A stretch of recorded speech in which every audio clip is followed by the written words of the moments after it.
Hello and welcome back to another Giant Slayer TFT Top 10 video. Today's video will be a countdown of the top champions for ranked play in patch 10.7. Our analyst will be diving into why each champion is great in the current meta. Keep in mind that these champions are meant to be viable in multiple ways, so any champion that has specific requirements to do well will not be on this list. This list is also not listed in order of strength, as each champion is viable in different situations. With that said, let's get into the video. But before we begin, please don't forget to click the links in our description. Give your support to everyone who helped make this video happen. We host many TFT tournaments with plenty of exciting content to come, so be sure to also follow our Giant Slayer TFT social media pages. Alright, back to the video. Starting off with number 10, we have Twisted Fate. Twisted Fate can be a bit unreliable, giving his ultimate can miss if he doesn't target correctly, but the fact that it does decent damage and AoE makes him a viable option to hold AP items. Items such as Seraph's, Deathcap, Morellonomicon, and Jeweled Gauntlet can all be given to him early, as you're going to sell him later anyway. The two common builds you'll transition to from an early Twisted Fate carry is either Star Guardian Sorcerer or Void Brawler. A couple other specific champions you can transition to would be Kaisa carry in Mech Infiltrator or Lux carry in Darkstar. Overall, Twisted Fate does really well early game with items and has useful splash traits with Chrono and Sorcerer that are easy to fill in. Another champion you can give items to early game is Xayah, coming in at number 9. Xayah is the opposite of Twisted Fate, as she works best with physical damage and attack speed based items. Rageblade, RFC, Infinity Edge, Bloodthirster, and Hand of Justice all do well on her. Static Shiv was buffed in 10.7 and is a viable option to play, and Xayah does extremely well with it. There's a multitude of builds and champions you can transition to from an early Xayah, but the most common are Shaco, Kale, and Aurelia. Static Shiv works really well with Cybernetics, as it's a decent option for Echo. Both Twisted Fate and Xayah are meant for the early game and don't have much of a place in late game builds. Xayah has some leeway here, as it's possible to play her in a Kale carry composition to provide both Celestial and Blade Master. Outside of that, you're unlikely to run Xayah except in the early game. Let's move on and talk about a good frontline champion, Cho'Gath, as the number 8 pick. Cho'Gath is super versatile due to being both a brawler and having CC as a frontliner. Wukong is similar to Cho'Gath in that regard, but Cho'Gath is currently in a much better spot than Wukong is. While he does work fine on his own without his traits, he does shine well with brawlers since it makes him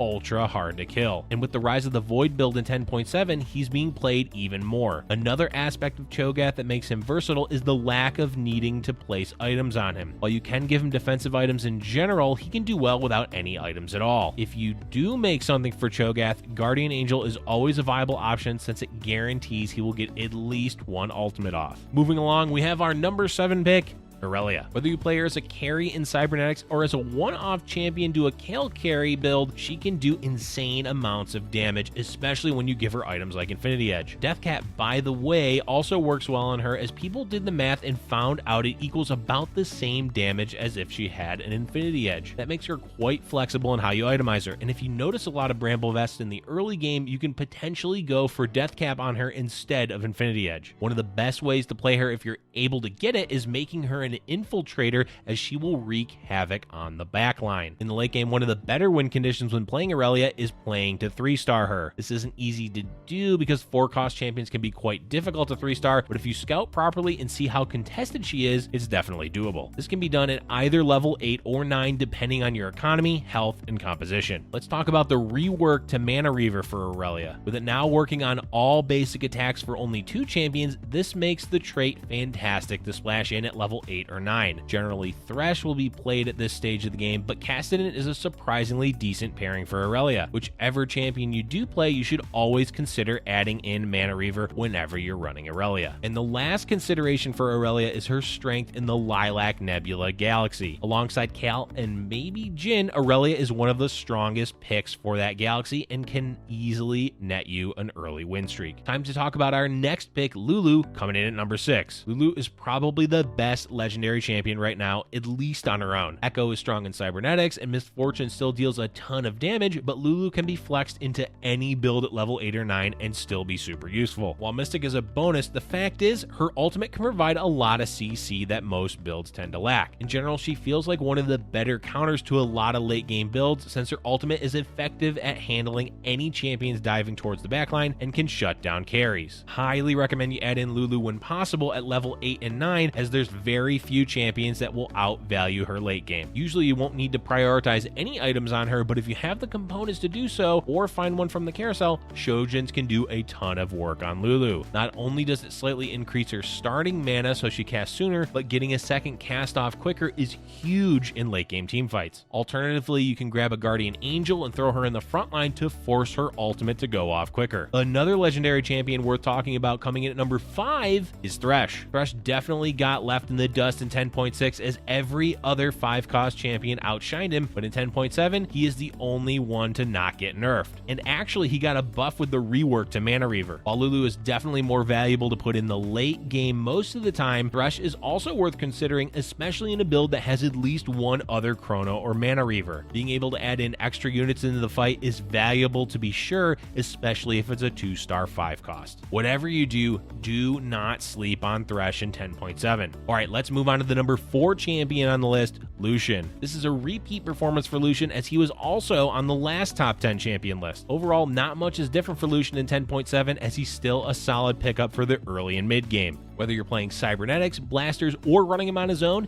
he can do a ton of work early on, especially when given an item like Red Buff. Static Shiv is also an okay option after the buffs to it in 10.7. Lucian has definitely made himself a mainstay champion of the meta as a solid 2-cost carry. Continuing down the list, we have Lux coming in at number 3. Lux has quietly been one of the best supporting champions in Set 3. While Darkstar wasn't particularly useful for her originally, the rework has really helped boost Lux's capabilities as a damage dealer. Outside of Darkstar, she's played in several compositions that use her as an additional sorcerer, including Star Guardian Sorcerer, Void Brawler, and Mech Sorcerer. What really makes Lux a great pick is having an ultimate with CC that can be manipulated. Since it always hits the furthest away champion, you can maneuver Lux around the board to get the most use of her ultimate. On top of that, you can pair her with Zephyrs or Blitzcrank to make her target more specifically as well. Generally, you won't need to itemize Lux, but if you do, tier items and magic damage are absolutely going to be your friend. Seraphs is fantastic on her, and so is Shojin since her ability costs 100 mana. Deathcap and Jeweled Gauntlet are strong damage item choices for her as well. Morellonomicon can do work, but keep in mind she's not always going to hit multiple champions, so it may get less value. Next up, coming in as the number 2 pick, we have Kayle. Kayle is in an interesting spot as she is reliant on a composition being built around her to truly pop off, but at the same time, she's strong enough with just items to do well. In the current meta, she is currently proving as one of the better hard carries with 2 builds you can play her in, Chrono Blademaster or Cybernetics Blademaster. Playing Kayle also opens up playing Miss Fortune for Valkyrie in the late game, which can be a strong win condition if you can get her to level 2. Items for Kayle can be a bit flexible, though Guardian Angel is a must. Rapid Fire Cannon, Rageblade, Morellonomicon, Hand of Justice, and Deathcap are all viable options to make for Kayle. Generally, your goal is 1 defensive item, 1 attack speed item, and 1 utility or damage item. And lastly, for Kayle, as mentioned above when we talked about Aurelia, is her strength in the Lilac Nebula Galaxy. She, like Aurelia, can carry early and mid game and get you win streaking quite easily. And for the champion coming in at number 1, we have the destroyer of backlines himself, Shaco. Shaco is, well,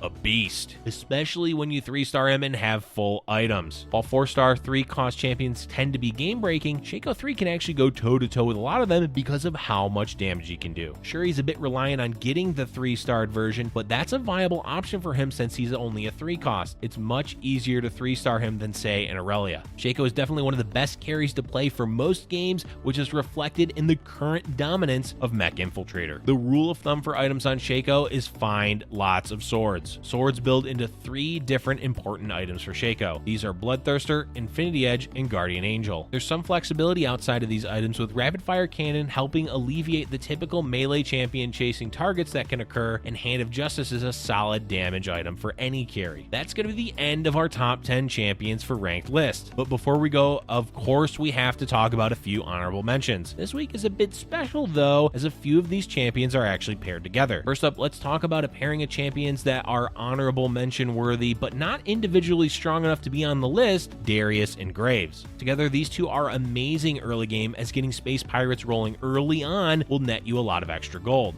On their own though, they aren't quite as stand out, though Graves can always have a decent impact with his ult. In most games, you're going to run them early on together and ditch them around the mid game, which is why they aren't quite up to par with the rest of the top 10 champions. Moving on, we've got another pair of honorable mentions, Xin Zhao and Rakan. These two are absolutely fantastic together and a must if you're playing protectors. But outside of the protector build, they don't really get a lot of play, nor do you ever really see one without the other. They complement each other extremely well since they are both protector and celestial, and early on in the game can make for a decent frontline option, but if you aren't fully committed to a protector build, they just fall a bit flat. Next, let's mention one more pairing of champions, Neeko and Syndra. Both of these champions are cornerstones of Star Guardian Sorcerer, which is one of the stronger compositions in 10.7. But the downside is they both need to be level 3 with rather specific items to do that. Syndra requires at least one Seraph so she can cast her ultimate early and more often, with Neeko really needing Guardian Angel to stall out the front line. Outside of that, it can be a bit more flexible, but you won't be able to run this composition effectively without those items and getting both Syndra and Neeko 3. Because of those requirements, they don't quite fit in the top 10 list. And for our last honorable mention, we have Jhin. Jhin feels in a lot of ways similar to Kayle. He has several compositions that he works in, such as Darkstar and Sniper Vanguard. But while they both can be played in multiple compositions as a carry, Jhin absolutely requires a few things. One is that he has to be played in a composition with a strong frontline. Two is that he has very